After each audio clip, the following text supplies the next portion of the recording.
show you an advanced phonics lesson. First, we begin with sound fluency. My turn. Sound, d, r, o, j. Your turn. D. The I is an open syllable, so it's going to say I. Die. Die. I. E. I. Excellent. Your turn. Die. Nice job. Remember, that's an open syllable. We'll be thinking about our syllable types as you're viewing these patterns. We also have our syllable fluency. So my turn. Roy, Cree, your turn. It, and, may. Nice job. Remember, that's an open syllable. Excellent job. All right. Here's where we can review patterns. I, like at this stage, usually choose long vowel patterns or more complex vowel patterns to review. So I would say A. Tell me all the patterns that can make the long A sound. And then my students would just say AI, and they'll give them a word like main. And I would have them write the word and then have them underline the pattern. What is another pattern that can say A? A-Y. A-Y. Excellent. Like in Sunday. And I would have them go ahead and write the word. This activity is really helpful because it forces them to have to recall the important information in those different graphemes so that when they are reading and writing, they can easily remember those patterns.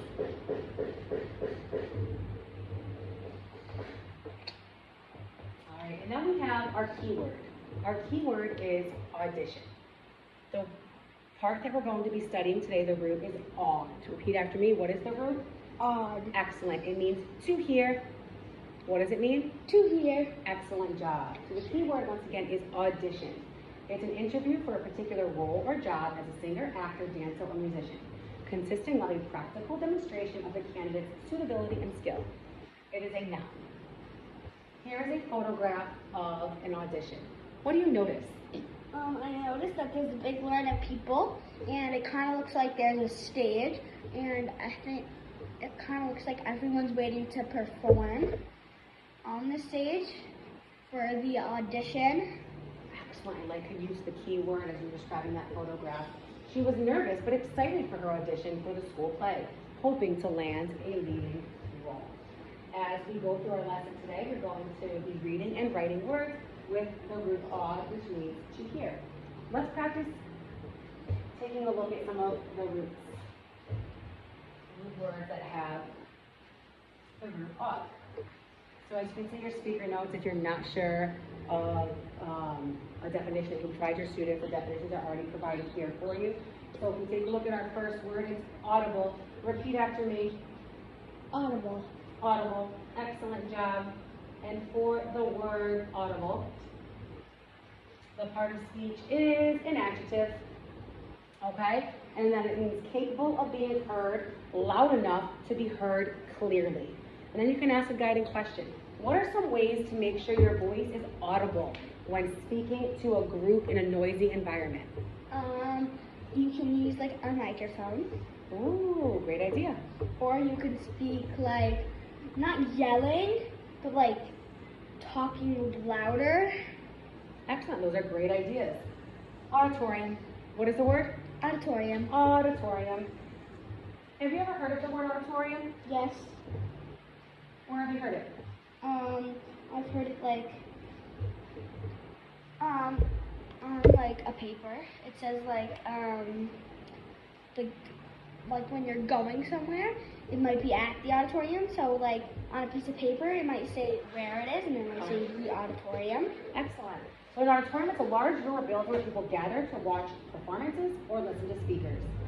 How is an auditorium used for events like school plays or concerts? Because an auditorium from my school, it's kind of like our gym because we have a stage in our gym.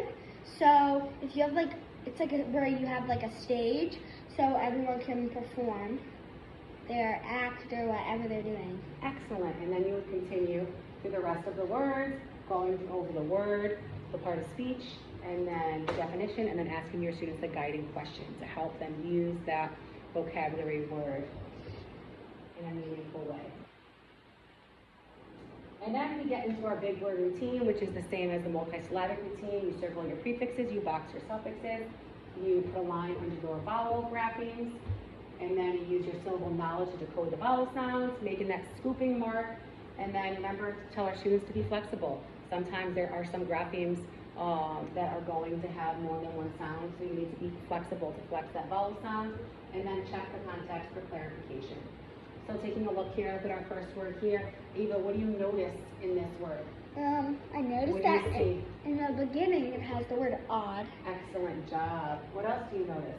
I noticed there are, let's see, 1, 2, 3, 4, 5, 6 vowels. Excellent job, which means we're going to have probably more than one syllable type in this word. We know that, right? Because every syllable type has at least one vowel sound. Has only one vowel sound. What else do you see? I see that there are, let's see. This could be as simple as seeing, maybe I see the word or I see auditor, right? Or I see You just want your students to look for parts of words that they recognize, so that eventually we can start to divide this word into a meaningful way. I see it. So I can put this together and say auditor, right? So we have a little bit of a little schwa there with the I saying E there. So auditory. The goal for this activity is for your students to begin to recognize the parts of a word. And if you need to prompt them, you can prompt them and help them to recognize whether it's a prefix or a suffix or a root or a vowel pattern to help them understand those parts. And then you want your students to continue with this following word as well. And then you want to continue working on that word fluency with those patterns. So I will begin my turn. Audit, audible, audio, your turn. Auditorium, audience, auditor, applaud, audiology, audacious. Close. Audacious. Excellent job. Say it again. Audacious. Nice job. And then you want your students to practice writing words with those patterns as well. And remember that your speaker notes are here to guide you and help you throughout your lessons. So our first word is audio. What is the word? Audio. How many syllables are in audio? Audio. Excellent job. What is the first syllable? Ah. And you can say ah. What is our second syllable? D. D. This one's tricky. The D and the I is saying E, D, and where's our last syllable? O. Excellent job. Audio. And then our next word would be auditor. How many syllables are in auditor? Auditor. Auditor. 3 syllables. Go ahead and write down the letters that match those syllables. All right, what's our first syllable? A, U. D. Auditor. Auditor. Auditor. Okay? Excellent job.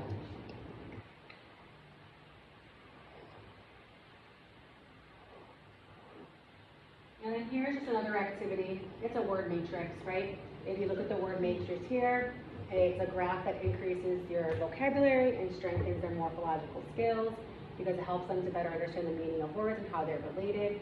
So you read the words from left to right. So we have inaudible, inaudible, audit, audience, right? So the goal is for them to make as many words as they can from this matrix. And then you only want to make sure they're creating real words, and you want them to have to practice making those, using those words in a sentence.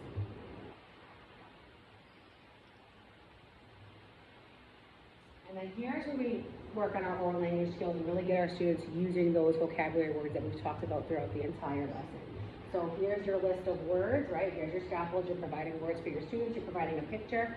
And now you want to deepen their comprehension, okay? So you have them choose one of the vocabulary words and try to describe the picture. You can have them use more than one. You want them thinking about the parts of speech as they're coming up with their sentences, and just helping them to really read this image for a variety of reasons to deepen their comprehension skills. So Ava, can you choose one word from the list and then use that word in a sentence to describe our picture? All right. A big group of people were in the auditorium. Excellent. A big group of people were in the auditorium. Why do you think they're in the auditorium? Because an auditorium. I think they're in an auditorium because an auditorium is where there's like a bunch of chairs, like benches kind of lined up, and there's a big stage where people can like perform or like talk about what they need to talk about. excellent. It's a large area where people gather together. And now we have our keyword audition. And now we're going to be thinking about creating a semantic map, right? We want to be able to represent the concept. So a semantic map allows students to conceptually explore their knowledge of a new word by mapping it with other related words or phrases similar in meaning to the new word. The Frere method is one variation of a semantic map. So you think of the characteristics of the word audition, right? So provide explicit modeling and think aloud to help the students answer the following questions. What does it have to be an audition? Has to be an audition. A bunch of people performing. Okay, so it has to be a performance. What else? Performance, let's see. What makes this different from other things? Only one person gets it. Only one person. So maybe only one person or Yeah. a select group of people are chosen? Yes.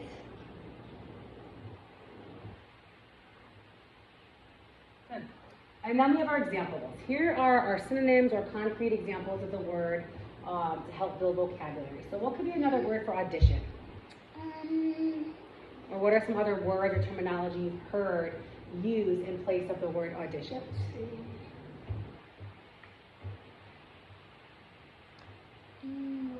I know I've heard like a tryout. Mm-hmm. Have you heard of a tryout used before? Yeah, a tryout.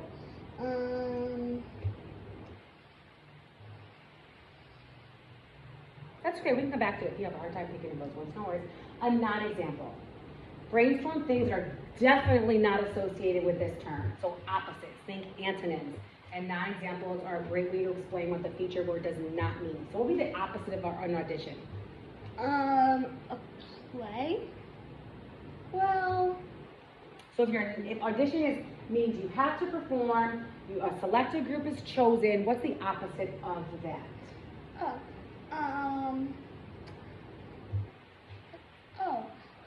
like, Could a practice be like a non-example? a practice Because or you're like not a being game. evaluated. Like a practice, a game, a competition. Practice, game, competition. What about practice and game? 'Cause competition There's performance. You do can be select a similar group. to a performance in a way, so we want to make sure it's truly an opposite. And a practice means that, no one's evaluating you, everyone can go. What about like a play date, Yeah. right? Just going to play somewhere and being able to go freely and not have any ties to it. And then, so now let's think of a definition. Knowing what we've talked about, how can we put these ideas together to create a definition that's easy for students to understand? What is an audition? Where An a big audition? An audition? An audition is where a big group of people perform, maybe one by one, to try to see if they might be the select group and who is going to be in the real part. Excellent. So it's a group of people who perform to try to get selected. Okay, easy to understand. Does it help you understand what that word means? Yes. Excellent job. So an audition is when a group of people perform to try to get selected. All right. And then we have our story, right? We have our text that's going to help the students see these words in context, and it's called the audition. So first, I'm gonna ask my students, what do you think about when I say audition? What comes to mind? A big group of people getting together to perform. Okay. It's when a group of people get together to perform. Awesome. And now, notice here we have the word auditorium, audition, as you're an audience. Notice how those three keywords have our root aud, to hear. So what do you think the word auditorium means? Auditorium means, I think it's like,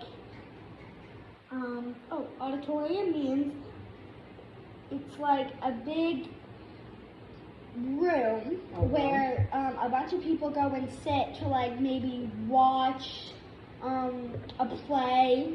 Excellent. Or something like that. Excellent. Audition we've already talked about in the title. And then an audience. What is an audience? An audience is a big group of people the audience is whoever's watching what's happening. Like, if like there was a magic show, the people watching the magic happen is the audience. Yeah, the people who are hearing and watching what is happening. Excellent job. Okay, as you're ready now, you may begin reading the passage. In the bustling auditorium, aspiring actors eagerly awaited their turn for the audition. Some felt hopeful, envisioning themselves in starring roles, while others were a bit helpless, uncertain about how they would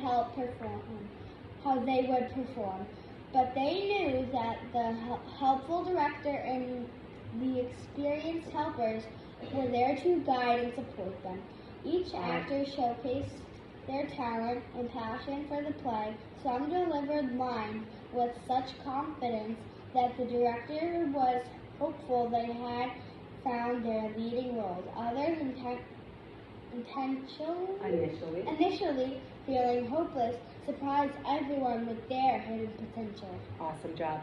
So now, once the students are finished reading the passage, you know the passage in front of them. If you're using my program, these passages can be easily printed out, or they are already included with the workbooks.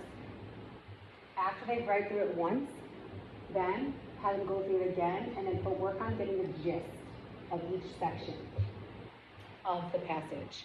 Because once they're done reading, then you want to start to ask them some comprehension questions, right?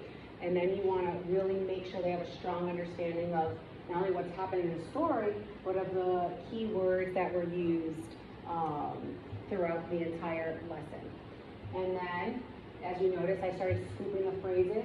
Prior to reading, you can already have your phrases already scooped out for your students, or as they're reading, you can scoop it so that they can see you putting the words into meaningful groups, or you can have your students practicing that on their own. But it is a research-based strategy that works to build students' fluency. And as I mentioned in the last multisyllabic unit, there is a section that is dedicated to focusing on those comprehension skills and strategies, and you can explicitly teach your students how to use them. You can use the text that's already included in the lesson, or you can choose an additional test that's aligned to your language comprehension portion, or you can choose, if you have those leveled readers, it's a good opportunity to use those leveled readers and focus on 1 or 2 pages to help students with these strategies. And that concludes a lesson. All of the lessons, once again, they follow that same structure. The only new thing you're doing each lesson is introducing a new group for your students to learn. Now, students in 5th grade, 6th grade, 7th grade, and 8th grade should all still be getting explicit instruction on advanced phonics skills. That's where you're really focusing on those Greek and those Latin root words to help your students really build their vocabulary and their understanding of those words, so that they can use them not only when they're writing, but they'll recognize those words when they're reading, and then they'll also be able to use that in their speaking as well. So it's really important that your students in those older elementary and middle school grades are being exposed to these words.